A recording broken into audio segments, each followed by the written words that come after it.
Bonjour à tous. Comme Michel vient de le dire, je vais vous parler de démocratie aujourd'hui. C'est un sujet dont on parle en général beaucoup, mais particulièrement en ce moment.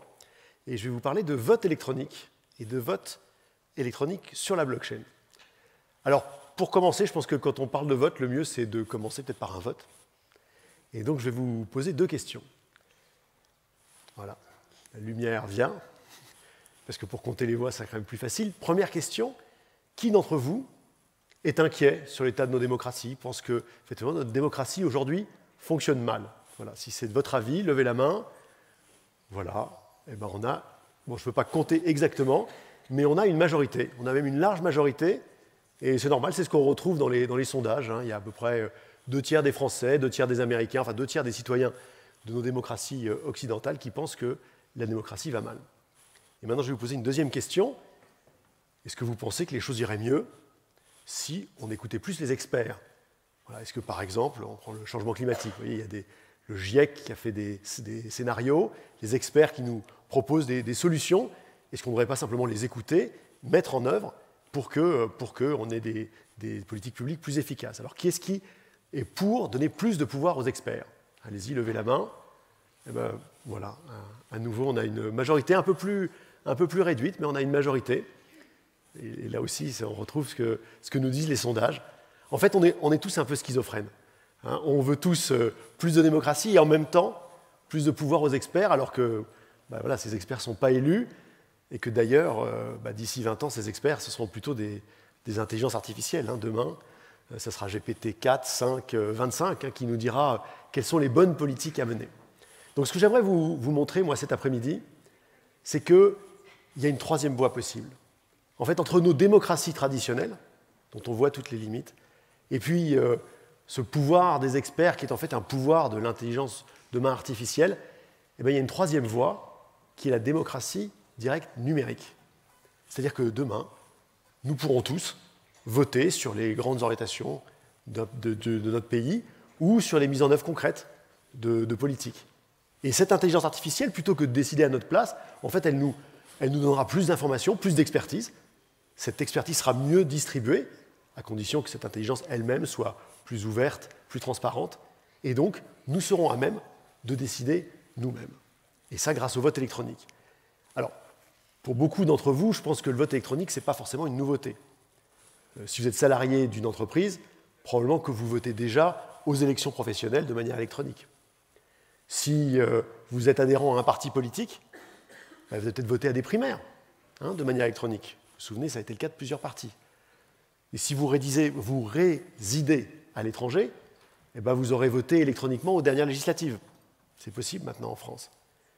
Et puis si vous êtes estonien, alors je ne sais pas s'il y a des Estoniens dans la salle, on est allé du plus au moins probable. Les Estoniens, eux, ils votent électroniquement à toutes leurs élections depuis 2005. Donc vous voyez que le vote électronique, il existe déjà.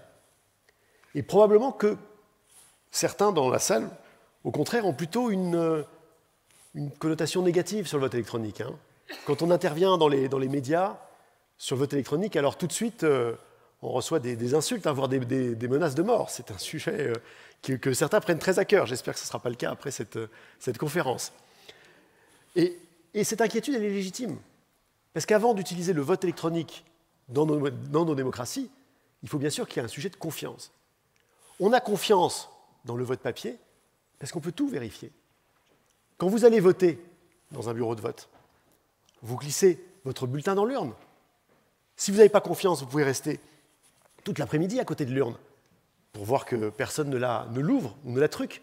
Vous pouvez rester le soir pour assister au dépouillement. En fait, tout est traçable et vérifiable. Qu'est-ce qui se passe pour le vote électronique? Si moi, je reçois une notification, on me dit de voter, qu'est-ce qui me garantit que ce que je vais voter va bien être dans le résultat final, sans qu'on l'ait supprimé, sans qu'on l'ait modifié, sans qu'on ait truqué le résultat?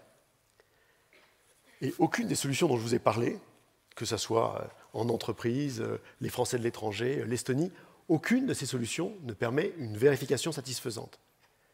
Et c'est là que la blockchain change tout. Nous, avec Electis, Electis, c'est la start-up que j'ai fondée sur cette question du vote électronique, on a essayé de faire un vote électronique qui soit exactement le miroir du vote papier, qui donne cette même vérification. Parce que la blockchain, comme vous l'avez compris, permet d'avoir une traçabilité de chaque information numérique de la même valeur que si c'était dans le monde physique. Votre bulletin de vote sur la blockchain va pouvoir être dans une urne électronique et vous allez pouvoir contrôler qu'il est bien là, qu'il n'a pas été modifié, sans que rien de l'anonymat ne soit levé, de manière asymétrique, et vous allez pouvoir refaire le décompte final. Vous voyez bien que ça change tout. Ce qui est virtuel, ce vote virtuel, cette urne virtuelle, deviennent aussi vérifiables que si c'était un vote réel. Alors ça change pas, ça ne répond pas à toutes les questions du vote électronique. Il faut aussi, donc toujours, si je reprends, je suis en train de voter, il faut aussi être sûr que c'est bien moi qui vote. Donc il faut des identités numériques, par exemple des cartes d'identité numériques ou des identités électroniques.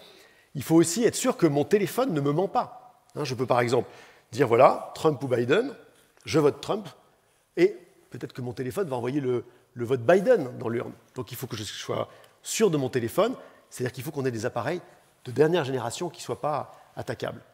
Puis encore, si on continue le parallèle avec le vote papier, il faut constituer un isoloir. Comment on peut être sûr que personne ne va vérifier ce que je vote? Alors là, c'est plus difficile.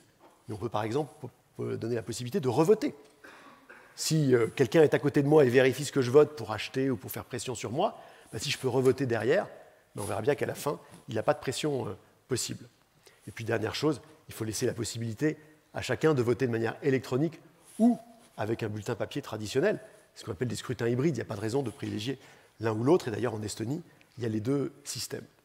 Mais si toutes ces conditions sont réunies, c'est-à-dire en fait, d'ici 5 à 10 ans, on va disposer d'un vote électronique qui va nous permettre de participer réellement à la démocratie. Et on voit que ça change tout. Ce n'est pas simplement une petite innovation technologique. Regardez la question des retraites. On est en plein dedans. Imaginez que nous disposions de cet instrument. On demanderait à tous les Français ce qu'ils pensent de la question des retraites. Par exemple, un référendum pour ou contre le projet du gouvernement. Mais on peut imaginer aussi des choses plus élaborées. On pourrait demander à chacun de se prononcer sur des options. Voilà. Alors est-ce que entre l'âge de départ en retraite, la durée de cotisation, la hausse des impôts, la baisse des pensions de retraite, qu'est-ce que vous préférez? Et on peut d'ailleurs demander à chacun de les classer. On aura une photo très précise de ce que pensent les gens et de ce qu'ils souhaitent, et ça fournira une orientation pour les politiques publiques. Et ce qui est vrai au niveau national est encore plus vrai au niveau local. Alors à Meudon, j'ai vu qu'il n'y avait pas de problème d'ordures en ce moment, mais moi je viens du 16e arrondissement. Je peux vous garantir que les rues sont envahies d'ordures, comme vous le savez, depuis une semaine. Et il y a tout un débat sur le service minimum. Est-ce qu'il faudrait ou pas un service minimum? La loi le rend possible. Voilà, la mairie n'a pas souhaité le mettre en place, les mairies d'arrondissement l'interpellent, le gouvernement... Il y a tout un jeu de ping-pong. Et si on demandait aux citoyens, qu'est-ce qu'ils en pensent? On pourrait voter rapidement. Savoir, c'est donc pas simplement une question de légitimité, c'est aussi une question d'efficacité. Et nous, électis, d'ailleurs, on le fait avec un certain nombre de mairies, dans le 17e, à Neuilly-sur-Seine, à Caen, dans d'autres villes en France, des consultations citoyennes qui permettent aux citoyens de dire concrètement ce qu'ils souhaitent sur tel ou tel sujet, en pensant qu'un maire n'a pas forcément été élu pour répondre à tous les sujets d'un seul coup, et qu'ils peuvent avoir à se prononcer sur tel ou tel sujet. Du coup, on peut imaginer ce que sera la démocratie dans 20 ans. Cette démocratie où on pourra, nous, participer, ça ne va pas changer le fait qu'on va élire, bien sûr, un président ou une présidente de la République. On va continuer à avoir un Parlement, et ne serait-ce que pour voter le budget. Mais sur toutes les grandes orientations, sur des décisions concrètes qu'il faut prendre, on aura un instrument pour se prononcer. On recevra une notification sur notre téléphone en disant n'oublie pas de voter à cette consultation locale, n'oublie pas de voter au référendum national. Mais d'ailleurs, ça ne concernera pas que les politiques publiques. N'oublie pas de voter dans ton ONG, n'oublie pas de voter dans tel mouvement international sur une cause qu'on défend. En fait, la démocratie va infuser dans toutes les sphères. Nous, déjà, on travaille avec l'ONU à faire élire les représentants des ONG aux conférences sur le climat, ce qu'on appelle les COP. Avant, elles se désignaient entre elles. Maintenant, elles sont élues. Ça leur donne plus de légitimité. Donc, ça pèse, bien sûr, sur le débat. Et ça sera la même chose dans la plupart des collectivités et des communautés d'ici 20 ans. Et donc, on voit bien les deux modèles. D'un côté, cette intelligence artificielle qui va de plus en plus vouloir avoir raison sur tout, ce qu'on appelle cette dictature des données. Moi, j'aime bien le mot datacrature. Et de l'autre côté, au contraire, la possibilité de redonner le pouvoir à tous. On peut appeler ça la pancratie, le pouvoir de tous, c'est-à-dire une démocratie de tous, par tous et pour tous. Et ce n'est pas simplement une question à nouveau de légitimité, c'est une question et de justice, c'est une question d'efficacité de ces politiques.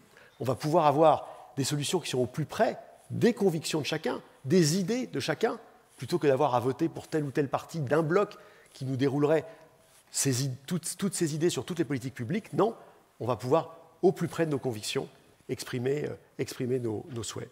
Et donc, c'est ça que j'appelle la pancratie, et c'est plus qu'une question d'année. Je vous remercie.